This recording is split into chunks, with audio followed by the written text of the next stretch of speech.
Hello students, this is CA Harshita Rizwani from HR Institute of Studies. Today we would be continuing chapter number 6 of OC for standard 11 student. The name of the chapter is Forms of Business Organization Part 2.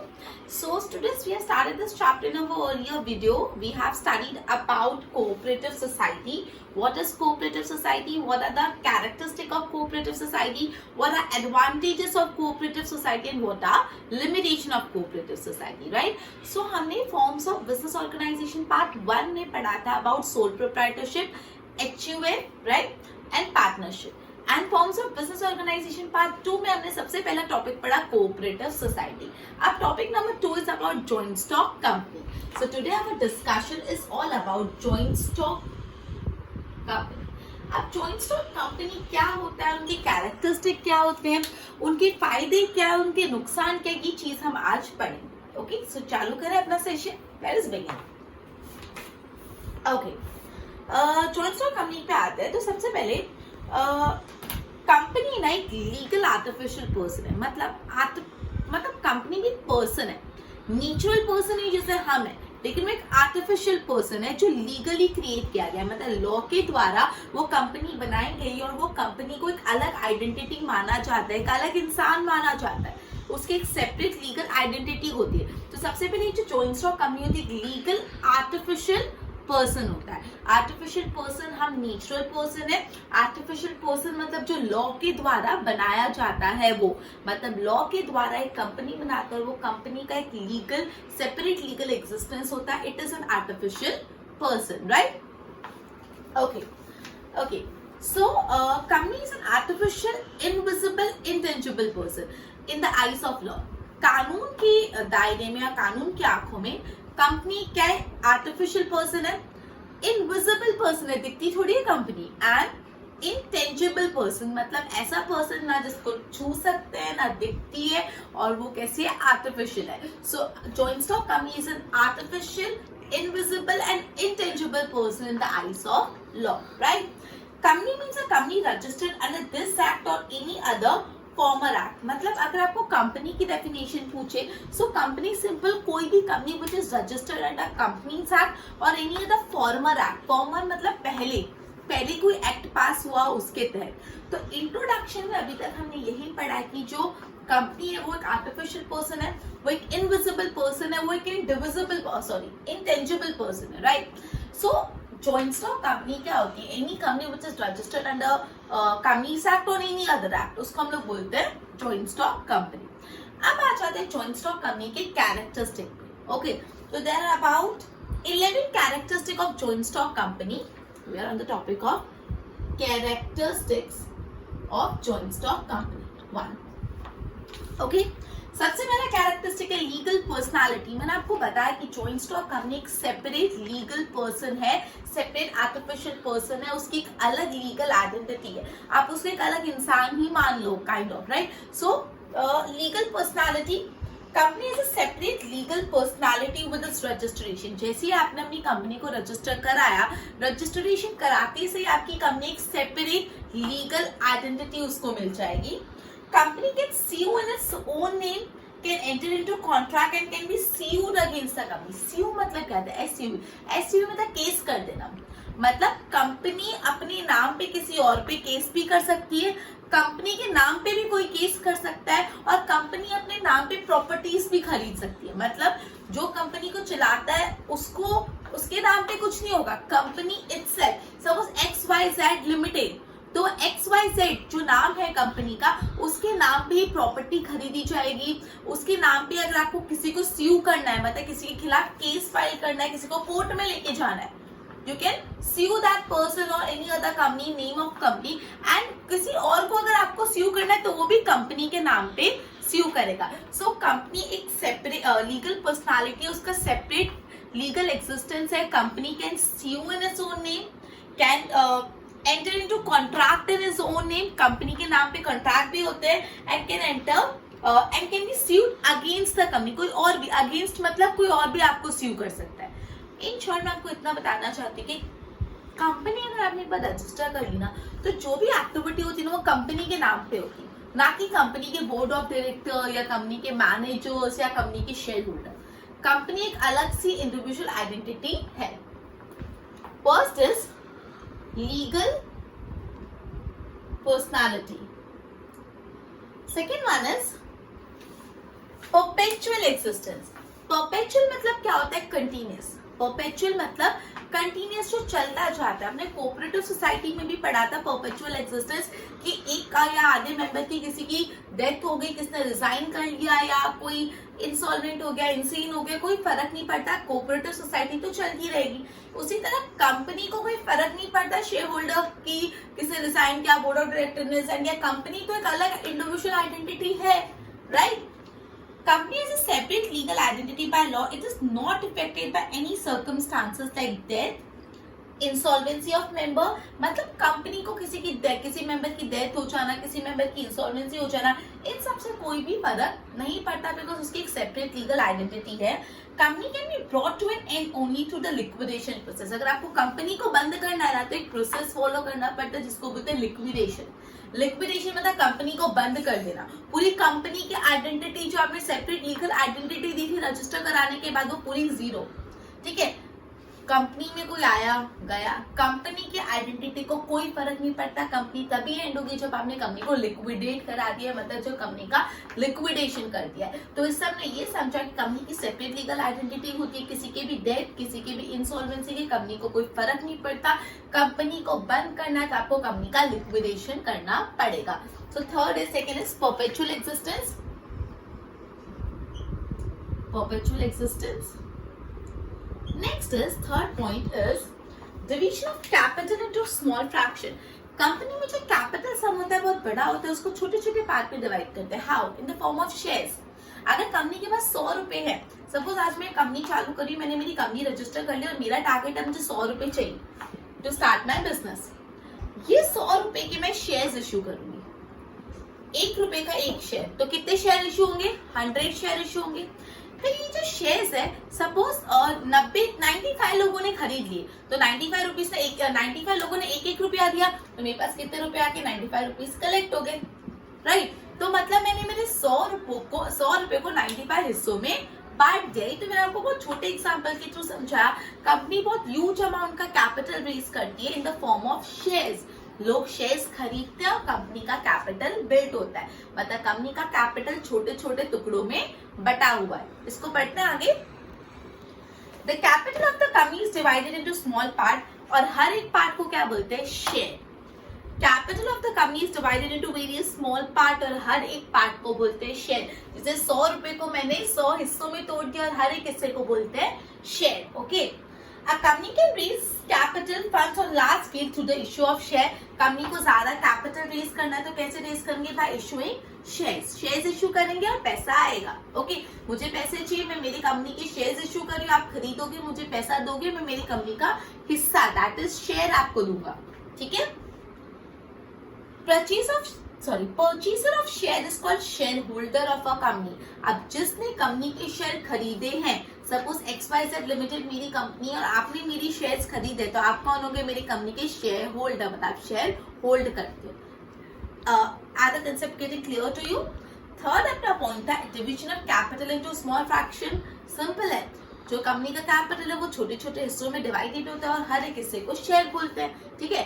Company को capital raise करना है तो it can raise capital by issue of shares, और जो shares hold करता है उसको बोलते हैं share holder. Okay. Third is division of capital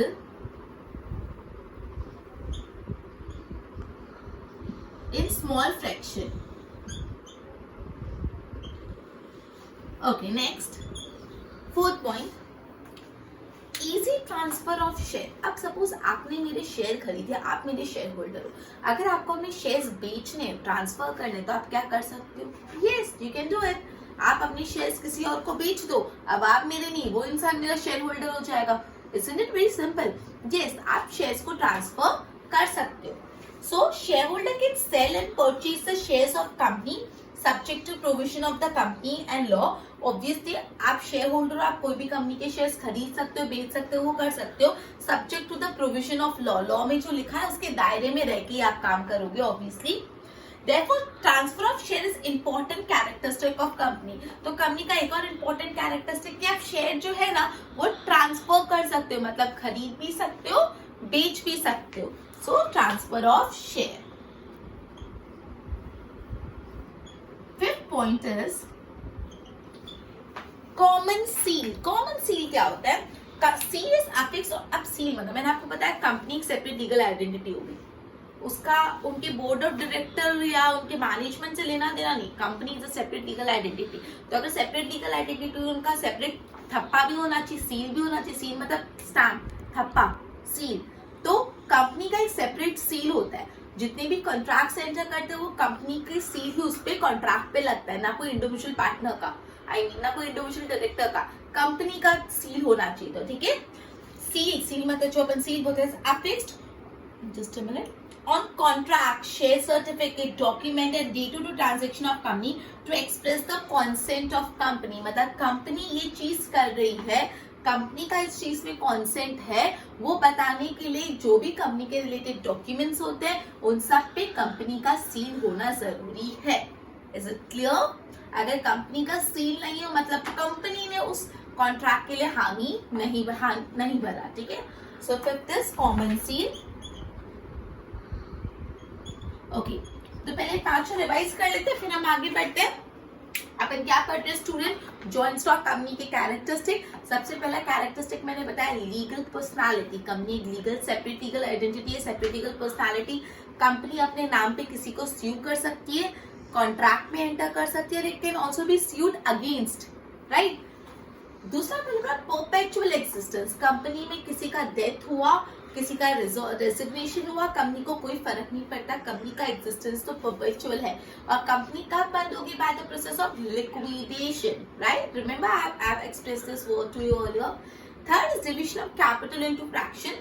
जितना भी कैपिटल होता है वो छोटे छोटे हिस्सों में तोड़ा जाता है और हर एक हिस्से को शेयर बोलते हैं, और जो शेयर होल्ड करता है उसको बोलते हैं share holder. Division of capital into small fraction. Share आपके पास है, so you also have a facility to transfer it. आप शेयर ट्रांसफर भी कर सकते हो, transfer of share. And last में कॉमन सील. कंपनी के जितने भी डॉक्यूमेंट्स होते हैं उसमें कंपनी का कॉन्सेंट जाहिर करने के लिए सील लगता है, right. So 5 point, one more time, then we'll be proceeding on 6th one. Legal identity, perpetual existence, division of capital into small part, transfer of share and common seal. Is it very much clear to you? 6th number का point पढ़ते हैं. Management. Let's look into the point of management. क्या होता है? As a company is an artificial person, we all know that by the time we have understood that कि company एक artificial person है. Okay? The board of director manage the company subject to the memorandum of association and article of association. ये भारी भारी word लग रहे होंगे, tension मत लो. बोला है कि कंपनी तो सेपरेट लीगल आइडेंटिटी है, एक आर्टिफिशियल पर्सन है, तो मैं मैनेज कर सकती हूँ, लेकिन एक कंपनी तो ना, कंपनी तो एक आर्टिफिशियल पर्सन है, मतलब नेचुरल पर्सन एक आर्टिफिशियल पर्सन है. तो कंपनी के बिहाफ पे कोई कंपनी को मैनेज तो करेगा. तो कंपनी के बोर्ड ऑफ डायरेक्टर्स, बीओडी, जो बोर्ड ऑफ डायरेक्टर्स होते हैं वो मैनेज करते हैं. लेकिन subject to what? Subject to मतलब किस चीज के दायरे में रहना पड़ेगा? MOA and AOA. टेंशन मत लो. एमओए मतलब मेमोरेंडम ऑफ एसोसिएशन, एओए मतलब आर्टिकल ऑफ एसोसिएशन. ये कंपनी के डॉक्यूमेंट्स होते हैं, कंपनी के डॉक्यूमेंट्स होते हैं. तो memorandum of association and article of association के दायरे में रह के बोर्ड ऑफ डायरेक्टर्स कंपनी को मैनेज करते हैं. Okay. As a group, oops, हाँ, share holder elect the representative among themselves who is a director. अब आपको डाउट आ जाए होगा डायरेक्टर कौन होता है? तो जितने भी शेयर होल्डर्स होते हैं ना वो मिलके चुनते हैं कि ये डायरेक्टर बनेगा, ये डायरेक्टर, ये डायरेक्टर, ये डायरेक्टर. 5 डायरेक्टर उन्होंने चुन लिए और एज अ ग्रुप डायरेक्टर्स मिलके क्या बनाते हैं? Board of directors. सारे डायरेक्टर्स मिलके क्या हो गए? बोर्ड ऑफ डायरेक्टर्स हो गए. समझ आया? Who manage the company. The ownership and management are separate. देखो, ओनर कौन होते हैं? कंपनी के शेयर होल्डर. कंपनी की शेयर होल्डर ओनर है, लेकिन मैनेज कौन करे? डायरेक्टर्स. ओनरशिप और okay, ownership and management different होते हैं. सोल प्रोप्राइटर खुद तो ओनर होता है, वो खुद ही बिजनेस को मैनेज करता है, तो ओनर भी सेम, मैनेजमेंट भी सेम. लेकिन कंपनी में ओनरशिप मैनेजमेंट दोनों डिफरेंट है. मैनेजमेंट का टॉपिक एक और बार समझा रही हूँ, समझना. कंपनी को मैनेज कौन करते हैं? तो कंपनी तो एक आर्टिफिशियल पर्सन है, तो वो खुद को मैनेज नहीं करेगी, बिकॉज वो रियल पर्सन है, वो एक आर्टिफिशियल पर्सन है। तो कंपनी को मैनेज करने के लिए कोई चाहिए, कौन होते हैं? वो बोर्ड ऑफ डायरेक्टर्स मैनेज करेंगे। अब बोर्ड ऑफ डायरेक्टर्स कौन होते हैं? तो जो भी शेयर होल्डर होते हैं वो अपने में से कोई डायरेक्टर्स को इलेक्ट करते हैं, और जब ये सारे डायरेक्टर मिल जाते हैं तो एज अ ग्रुप वो बनाते हैं बोर्ड ऑफ डायरेक्टर, और वो मिलके मैनेज करते हैं कंपनी को। कंपनी का ओनरशिप और कंपनी का मैनेजमेंट दोनों अलग होता है, ठीक है। 6th point is management. 7th point status of member. अब मेंबर कौन होते हैं कंपनी में? Neither a member can enter into contract on behalf of company, nor can company be liable for the act of member. मतलब company के जो member होते हैं ना, वो अगर सपोज मैं एक कंपनी के मेंबर हूँ, तो क्या मैं मेरे बिहाफ पे कंपनी के नाम का कॉन्ट्रैक्ट कर सकती हूँ? नो, बिकॉज कंपनी एक सेपरेट पर्सन है, it will do it, I won't be allowed to do. तो मेंबर्स कंपनी के नाम पे कोई कॉन्ट्रैक्ट में एंटर नहीं कर सकते, और कंपनी मेंबर के कोई एक्ट के लिए रिस्पॉन्सिबल भी नहीं है। ना मेंबर कंपनी के बिहाफ पे कोई कॉन्ट्रैक्ट में जा सकते हैं, और ना ही कंपनी मेंबर के कोई एक्ट के लिए, मेंबर ने कुछ काम किया उसके लिए लायबल है। सपोज मैंने कंपनी के नाम पे कुछ काम करा, मतलब कुछ उल्टा सीधा काम करा, तो वो मैं लायबल हूं, ना कि कंपनी, ठीक है। Okay, as the management and ownership are separate, but a member can enter into contract, enter into contract with the company. Okay, member company के साथ कॉन्ट्रैक्ट में एंटर कर सकता है, लेकिन मेंबर कंपनी के नाम पे किसी और के साथ कॉन्ट्रैक्ट में एंटर नहीं कर सकता। सो 7th point is status of member. 8th point is number of members. कितने मेंबर्स होते हैं, वो भी तो एक सवाल है ना। एक प्राइवेट कंपनी की बात करते हैं। प्राइवेट कंपनी में मिनिमम 2 मेंबर्स होने चाहिए और मैक्सिमम 20। ओके, तो एक प्राइवेट कंपनी में मिनिमम 2 मेंबर्स होंगे, मैक्सिमम कितने मेंबर्स होंगे? 20। अब आ जाते हैं पब्लिक कंपनी में। तो पब्लिक कंपनी में कम से कम 7 मेंबर्स होंगे, और मैक्सिमम नंबर में कोई रिस्ट्रिक्शन नहीं, कितने भी हो सकते हैं। सो नंबर ऑफ मेंबर में कैसा रहेगा? प्राइवेट कंपनी के लिए अलग रहेगा, पब्लिक कंपनी के अलग। सो प्राइवेट कंपनी में मिनिमम 2 मेंबर होंगे, मैक्सिमम 20, और पब्लिक कंपनी में मिनिमम 7 मेंबर होंगे और मैक्सिमम अनलिमिटेड, कितने भी हो सकते हैं। तो ये फिगर ध्यान रखना, आपको एमसीक्यू शॉर्ट आंसर्स में 100% पूछेंगे, मतलब बहुत हाई चांसेस है। ओके, सो प्राइवेट कंपनी में again minimum 2, maximum 20, public company में minimum 7, maximum unlimited. Okay, so 8th point is number of members. 9th point is liability of member. हमने member का status जान लिया, मेंबर कितने होते हैं वो जान लिया, मेंबर कितने हद तक कंपनी के लिए लायबल है, जवाबदार है। लायबिलिटी पैसों की बात है, लायबिलिटी कितनी है देखते हैं। Liability of member may be limited, may be unlimited. हमने लिमिटेड अनलिमिटेड क्या होते हैं ऑलरेडी प्रीवियस सारी वीडियोस में पढ़ा है। लिमिटेड मतलब अगर कुछ हो जाए तो वो अपनी शेयर जितना पैसा देगा, घर बार बेचने की जरूरत नहीं है। लेकिन अनलिमिटेड मतलब सारी प्राइवेट प्रॉपर्टी बेच के भी पैसा देना पड़ेगा, अनलिमिटेड लायबिलिटी। तो मेंबर की लायबिलिटी या लिमिटेड हो सकती है या तो अनलिमिटेड हो सकती है। Liability of member is limited to the share held by them in case of company is limited by share. अब कंपनी अलग अलग टाइप की होती है, company limited by share, company unlimited by share. अगर लिमिटेड बाय शेयर वाली हो तो उनकी liability limited to the share ही रहती है, और companies liability if company with unlimited liability, अगर ऐसी कंपनी जिनकी लायबिलिटी अनलिमिटेड होती है तो are rarely seen in reality. मतलब रियलिटी में अनलिमिटेड लायबिलिटी वाली कंपनी नहीं होती, और हो तो मेंबर्स लायबल है अनलिमिटेड, ठीक है। Liability of member is limited और unlimited stated in MOA, memorandum of association. कहाँ लिखा होता है कि मेंबर्स की लायबिलिटी लिमिटेड है कि अनलिमिटेड? एमओए में, मेमोरेंडम ऑफ एसोसिएशन। आपको पहले पता है कंपनी का डॉक्यूमेंट होता है। सो कंपनी की लायबिलिटी के बारे में जाने तो क्या तो कंपनी की मेंबर्स की लायबिलिटी लिमिटेड हो सकती है या अनलिमिटेड। यूजुअली लिमिटेड लायबिलिटी वाली कंपनीज होती है जहाँ पे मेंबर्स उनके शेयर की वैल्यू तक लायबल है, ओके। और लायबिलिटी लिमिटेड है कि अनलिमिटेड ये लिखा होता है एमओए में, that is memorandum of association. 9th point is liability of member.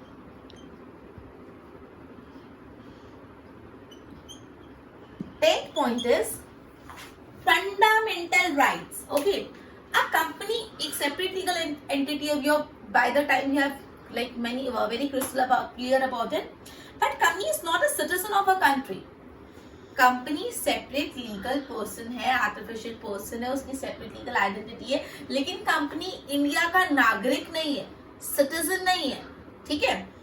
So company के कोई फंडामेंटल राइट्स नहीं होते। अपने कॉन्स्टिट्यूशन में अपन को फंडामेंटल राइट मिले, वो फंडामेंटल राइट कंपनी को नहीं मिलते क्योंकि कंपनी का आर्टिफिशियल पर्सन है, ना कि इंडिया का citizen.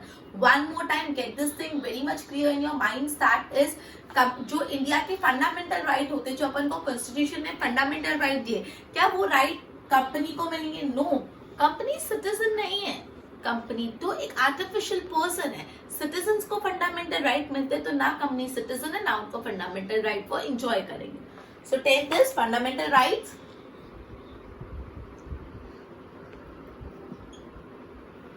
11th is voting right per share. कैसे वोट कर सकते हो? अगर मेरे पास 10 शेयर और आपके पास 5, तो ज्यादा वोटिंग राइट किसके पास होगी? मेरे पास, क्योंकि वोटिंग राइट पर शेयर है। मेरे पास 10 शेयर है तो मैं 10 शेयर जितना वोट करूंगी, आपके पास 5 तो आप 5 जितना करोगे। तो वोटिंग राइट कैसे होता है? पर शेयर, ठीक है। So a company, okay, members of company can cast vote on the basis of number of shares held by them. Easy transfer of share and voting per share are special characteristic of company. Voting right per share, हर मेंबर अपने number of share के हिसाब से vote करता है। Cooperative society में क्या था? 1 मेंबर 1 वोट, एक मेंबर उसका एक ही वोट होगा, भले कितने भी शेयर्स हो, लेकिन यहाँ पे जितने शेयर्स उतना वोट। तो आपने जितने ज्यादा शेयर खरीदे उतना आपका ज्यादा वोटिंग राइट होगा। तो last point is voting right per share. Okay, सो ये नेक्स्ट 6 पढ़ते हैं। मैनेजमेंट, मैनेजमेंट में आपको बहुत क्लियरली पता है। फिर मेंबर्स के रिलेटेड 3 है। Status of management, status of member, number of member and liability of member. तो आपने एक बार मैनेजमेंट लर्न कर लिया, फिर मेंबर भी 3 है, status of member, number of member, liability of member, और लास्ट में fundamental right and voting right per share. और बार सारे 11 के 11 रिवाइज करते हैं। सबसे पहले legal identity, sorry legal personality, perpetual existence, division of capital into share, transfer of share and common seal, management, status of member, number of member, liability of member, fundamental rights and voting right per share. Okay, अब अपन next topic पे आते हैं, advantages. ये तो हमने पढ़ा joint stock company क्या होती है, जॉइंट स्टॉक कंपनी की क्या कैरेक्टरिस्टिक है। अब हम जानेंगे क्या जॉइंट स्टॉक कंपनी ओपन करना इज एडवाइजेबल, उसके ऐसे तो क्या फायदे हैं। So there are around 8 advantage of joint stock company. Let us study.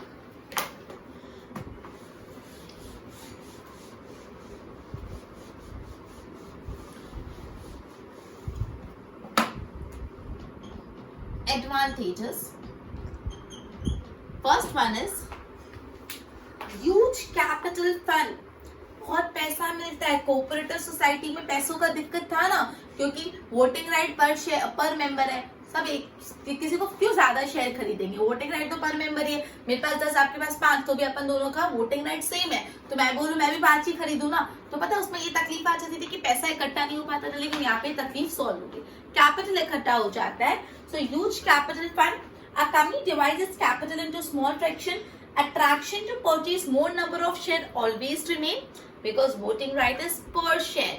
Voting right यहाँ पे पर शेयर होता है, तो हमेशा ये अट्रैक्शन होता है कि हम ज्यादा नंबर ऑफ शेयर खरीदे, और ज्यादा खरीदेंगे तो ज्यादा कैपिटल आएगा, right. Okay, as a result company ज्यादा कैपिटल रेज कर पाती है। तो मतलब यही चीज कोऑपरेटिव सोसाइटी की लिमिटेशन की, वहाँ पे कैपिटल इकट्ठा करना डिफिकल्ट है because voting right per member है, लेकिन यहाँ पे वोटिंग राइट पर शेयर है, so there is more attraction to purchase more share और कैपिटल इकट्ठा हो सकता है। So first one is huge capital fund, huge.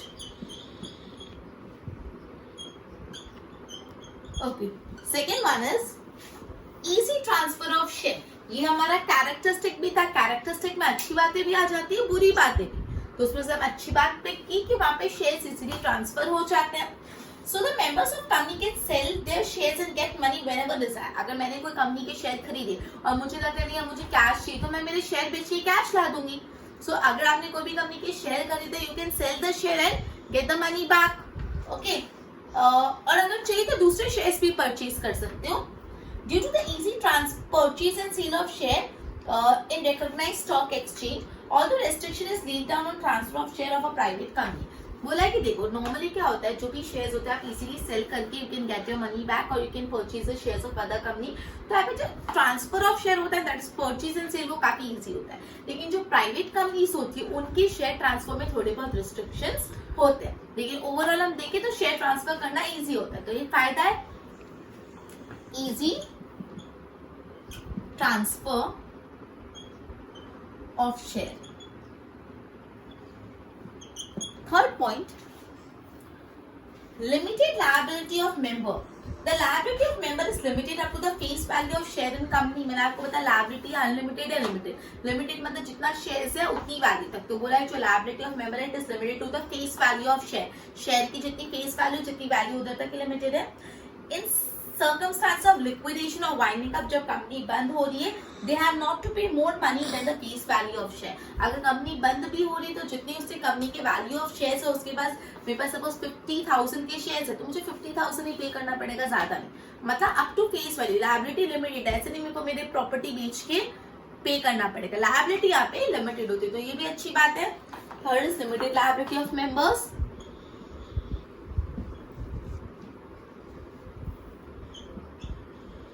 Fourth, separate identity and perpetual existence. ये भी कैरेक्टरिस्टिक थे फर्स्ट एंड सेकंड की, सेपरेट आइडेंटिटी और perpetual existence, right. So company की परपेचुअल लाइफ है, the existence of company is not affected by any circumstances, किसी की death हुई, इंसॉल्वेंसी, इंसेनिटी, कोई फर्क नहीं पड़ता। कंपनी कभी बंद होगी, जब उसको बंद करना है तो आपको बंद करना पड़ेगा by liquidation process, right. So basically यहाँ का एक्सिस्टेंस परपेचुअल है, किसी मेंबर की डेथ, इंसॉल्वेंसी, इंसेनिटी से कोई भी फर्क नहीं पड़ता कंपनी की आइडेंटिटी को। So fourth is separate identity and perpetual existence. Separate identity and perpetual existence. Okay, तो ये 4 पॉइंट अपन ने पढ़े। फिर नेक्स्ट 4 करते हैं। एडवांटेज, पैसा अच्छा आएगा, huge capital fund, easy transfer of share, transfer of share भी इजी हो जाता है, liability of member is limited and separate identity and perpetual existence. और पढ़ते हैं, सॉरी, फिर advantage of large scale. Large scale purchase and sale and production are possible for the benefits of large scale production is obtained at low cost due to large capital fund. यहाँ पे capital fund ज्यादा इकट्ठा होगा तो जो company है वो ज्यादा स्केल पे प्रोडक्शन कर पाएगी, ज्यादा सेल पे परचेज कर पाएगी, सेल कर पाएगी, बिकॉज ऑब्वियसली कैपिटल ज्यादा है। Modern machinery, expert service available है, रिसर्च है, तो कंपनी का इकोनॉमिक ग्रोथ ज्यादा हो जाएगा। Hence company is considered as an engine of economic growth, ठीक है। तो यहाँ पे ज्यादा कैपिटल है तो इससे लार्ज स्केल प्रोडक्शन कर पाएंगे, लार्ज स्केल का बेनिफिट मिलेगा। सो 6 point is, just a minute, advantages of large scale. Advantages of large scale. 6 point, efficient management. Management of the company became professional and efficient due to the expert service and efficient directors. Company का management कौन करता है? उनके board of directors. तो board of directors बहुत expert होते हैं, बहुत एफिशिएंट होते हैं, तो जब उनकी इतनी एक्सपर्टाइज का फायदा मिलेगा तो कंपनी का मैनेजमेंट बहुत ही अच्छी तरीके से होगा, बिकॉज ऑब्वियसली जो बोर्ड ऑफ डायरेक्टर है वो एक्सपर्ट है इन देयर फील्ड, तो obviously management would be efficient. 6 point is efficient management. 7 point is DM, that is democratic management. Just a minute. Democratic management, the company is managed democratically by elected representative called directors. Jin representative को आप share holder elect करता है, जो directors होते हैं, directors company को democratically manage करते हैं, और जो भी डिसीजंस लिए जाते हैं वो कंपनी की GM, that is general meeting में लिए जाते हैं। कंपनी की जनरल मीटिंग होती है, अकॉर्डिंगली डिसीजंस लेते हैं, तो पूरा मैनेजमेंट इज डेमोक्रेटिक, ठीक है, DM। And last is benefit of society and nation. देखो, जो पब्लिक होती है वो अपनी सेविंग्स को इन्वेस्ट करती है in the form of shares, debenture, public deposit, इससे सेविंग एनकरेज होती है। सपोज किसी के पास एक्स्ट्रा पैसा पड़ा है, सेविंग है, तो वो कोई कंपनी के शेयर खरीद लेंगे, तो ऑब्वियसली उनका पैसा इन्वेस्ट हुआ, सेविंग बढ़ी, उस पर उनको डिविडेंड मिलता है, इंटरेस्ट इनकम नहीं मिलती है, तो वो भी फायदा। ऑब्वियसली अगर आप इन्वेस्टमेंट करोगे तो या तो आपको इंटरेस्ट मिलेगा, डिविडेंड मिलेगा, फायदा ही होने वाला है। अब आपको फायदा होगा, तो कंपनी को भी फायदा, बिकॉज वो लार्ज स्केल पे प्रोडक्शन कर पाएगा, उसके पास पैसा आ गया, तो एम्प्लॉयमेंट अपॉर्चुनिटी भी बढ़ पाती है। सोसाइटी को भी ये चीज का फायदा मिलता है, जैसे काफी कंपनीज होती है जो गार्डन्स ओपन करते हैं, स्कूल्स ओपन करते हैं, provide money facility to employees को भी काफी फैसिलिटी मिलती है। कंपनी पे करोड़ और rupees to the government by way of taxes, government को भी फायदा क्योंकि टैक्सेस पे करते हैं, एंड द अमाउंट, और ये अमाउंट कंट्री के डेवलपमेंट के लिए यूज होता है, तो अल्टीमेटली सबको फायदा फायदा फायदा। Benefit to society and nation कैसे फायदा हुआ? जो लोगों के शेयर सेविंग्स होते हैं वो शेयर्स में जाते हैं तो सेविंग एनकरेज होती है, उसमें उनको इंटरेस्ट इनकम डिविडेंड इनकम मिलती है। जो कंपनी होती है वो भी लार्ज स्केल प्रोडक्शन कर पाता है, ये पैसों से वो लोग स्कूल गार्डन ये सब भी ओपन करते हैं, गवर्नमेंट को टैक्सेस देते हैं और वो टैक्सेस से पूरे कंट्री का डेवलपमेंट होता है। तो ultimately benefit to nation and society.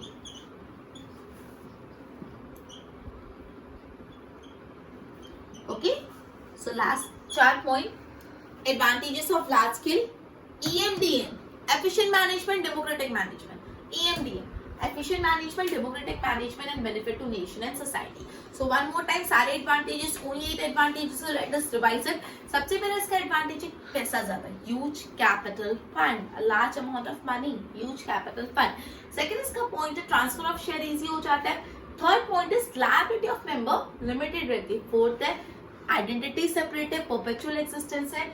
Fifth point है एडवांटेज ऑफ लार्ज स्केल बनता है then EMDM, efficient management, democratic management and the last one is benefit to nation and society, सबका भला। ओके, सो हमने जॉइंट स्टॉक कंपनी क्या होती है उसके कैरेक्टरिस्टिक पढ़े, कितने कैरेक्टरिस्टिक थे 11 और उसके एडवांटेजेस पढ़े जो थे 8। नेक्स्ट टॉपिक है उसके लिमिटेशन जो है 9, वो हमने नेक्स्ट सेशन में लेंगे एंड ये लिमिटेशन फिनिश करके हम टाइप्स ऑफ कंपनी के टॉपिक पे भी चले जाएंगे। सो ये वीडियो को बार बार अच्छे से देखो जिससे आपको क्लैरिटी मिले कि जॉइंट स्टॉक कंपनी होती क्या है, उसके कैरेक्टरिस्टिक क्या होते हैं और उसके advantage. So with this we would be ending our session and we would continue this chapter in our next session. Till then, goodbye.